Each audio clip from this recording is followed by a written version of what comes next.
Functionalism.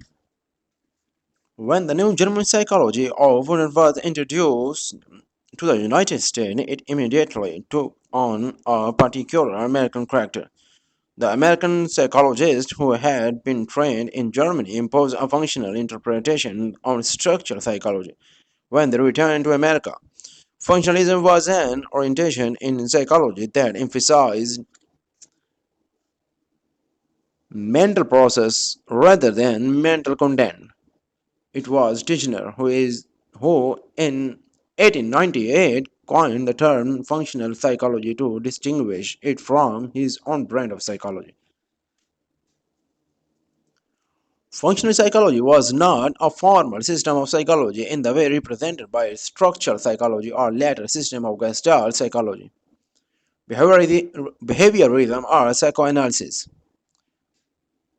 Functional psychology did not provide a comprehensive view of psychological activity.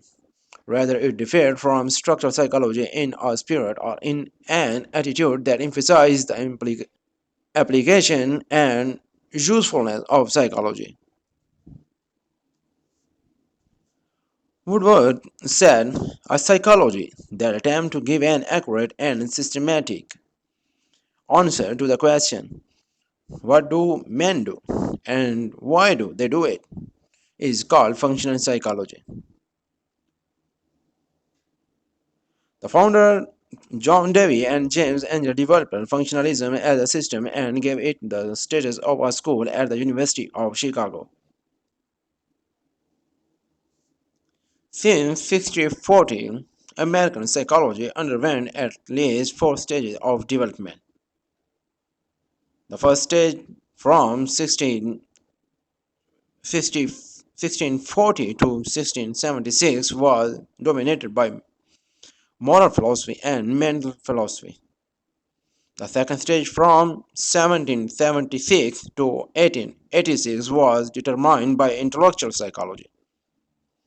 The third stage, the American Renaissance of psychology from 1886 to 1896, was a transitional one to American functional psychology. Fourth stage, beginning with 1896 and continuing to the present, is one of the decisive American functionalism. Charles Darwin was an acute observer of animal behavior as well as animal morphology. His theory established a continuity between human beings and animals that was necessary to justify the extended study of animal psychology. Darwin's theory of evolution. The theory of evolution offers an explanation of how the great variety of present animals and plants came into existence. It supposed that life on Earth began in relatively simple forms, which become more varied and more complex with the passage of time. Darwin also gives the notion of survival of the fittest. This is an experience often used to summarize the theory of evolution. It emphasized that fit referred not to health but to the production of a large number of offspring which survive to reproductive age. A person may be physiologically fit, healthy, and strong, but if he fails to have any children, he is less fit in the evolutionary sense than a physically weak and unhealthy individual who nevertheless has a large family. Buffon, in the middle of the 18th century, outlined a broadly speculative view of organic development, in which he argued that species, while created at the beginning of time, undergo chance variation and deteriorative modification from generation to generation. Erasmus Darwin, the grandfather of Charles Darwin, half a century later proposed that living things undergo a different type of progressive transformation. He believed in the perpetual improvement of nature. He argued the capacity to undergo progressively improving transformation in structures, needs, and function was the peculiarity of living things. Jean B. Lamarck also tried to explain how evolution occurred. To him, the need for food would create desire to satisfy the needs. Satisfying the desire would lead to the use or disuse of certain part of the body, such as long neck in the giraffe. The neck and large might become longer, a consequence of the constant stretching to reach the leaves. In time, the chains would become inherited. This conception of evolution is different from Darwinism. Influence of Darwinism upon psychology. The influence of Darwinism forced psychology to become constantly more biological. As a consequence, interest in animal comparative psychology repeatedly increased. It was the theory of evolution that built the final bridge between man and animal. Leroy believed that the animal solved problem in a way comparable to human beings. Darwin argued that emotional expressions were remnants of movement that at one time had served some practical function. Darwin's evolutionary theory compelled psychology to accept an evolutionary point of view. His theory was a major force in shaping modern psychology. Thus, psychologists came to be more concerned with the adaptation of the organism to its environment. The last effect of evolution on psychology can be seen in individual differences. Evolution cannot occur if each generation is identical to its precursor. Differentiation and integration. According to Spencer, the development of all aspects of the universe involves the process of differentiation followed by integration. Any developing or growing thing in initially homogeneous and simple, then recognizable distinct part emerge, and on later stage these unique parts are joined in a new function whole integration. To Spencer, this notion of differentiation followed by integration, in which all things proceed from homogeneity to heterogeneity.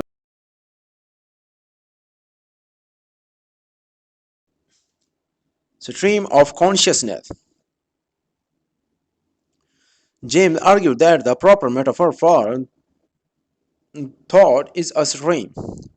He cited Greek philosopher Heraclitus, who asserted that one never descends twice into exactly the same river. James pointed out that no person exactly has the same sensation, thought, or other experience twice. Every experience is molded by all the experiences that have gone before it, and since not two experiences ever have exactly the same background, they can never be precisely alike. Characteristic of consciousness. James pointed out the characteristic of consciousness which are studied only by us psychology. It is personal, individualistic, belong only to a single person. It is forever changing, is essentially a process. It is sensibly continuous in spite of gaps. Identity. Individual identity is always maintained. It is selective and it occurs in transitive as well as substantive form. James emphasized the purpose of consciousness. Its function is to make the human being a better adapted animal to enable human to choose. Consciousness tend to become involved when there is a new problem. the need for a new adjustment, consciousness, and habits. James distinguished between consciousness, choice, and habit. Habit is involuntary and non conscious. It is a vital part of all mental life.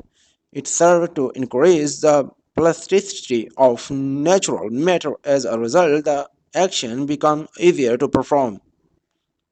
But when the organism forces a new problem and need a new mode of adjustment, consciousness comes into play.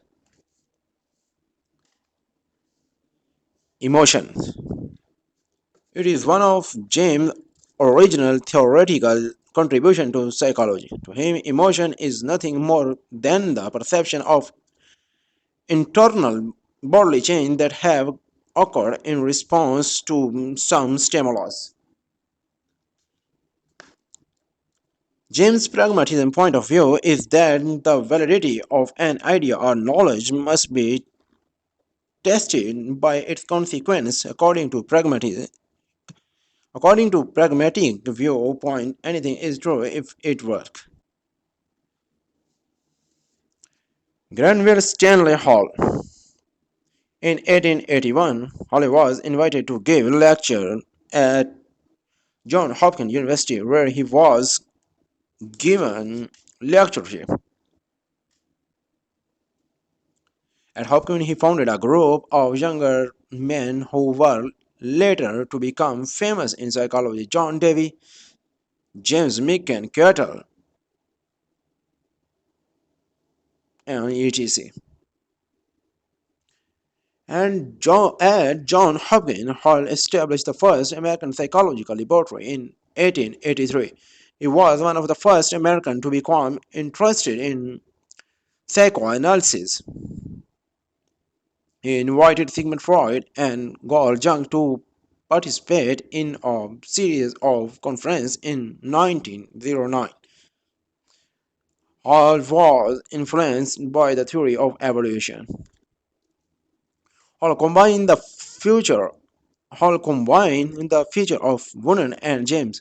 He claimed that the word evolution is the touchstone from his psychology. Though he was clearly a functional psychologist, he was never able to express his psychological view in any complete and systematic way as James did in his Principle of Psychology. James McCandle appointed himself Vernon first assistant at Leipzig. Kettle also worked with J. Stanley Hall, a psychologist. Much of time at Columbia was spent in the development and promotion of mental tests. He began giving such tests to Columbia students in the 1890 before the Benny-Simon scale had been developed. Cattle became interested in psychology as a result of personal experimentation with drugs under the influence of cannabis and hashish. He observed the change taking place in his behavior.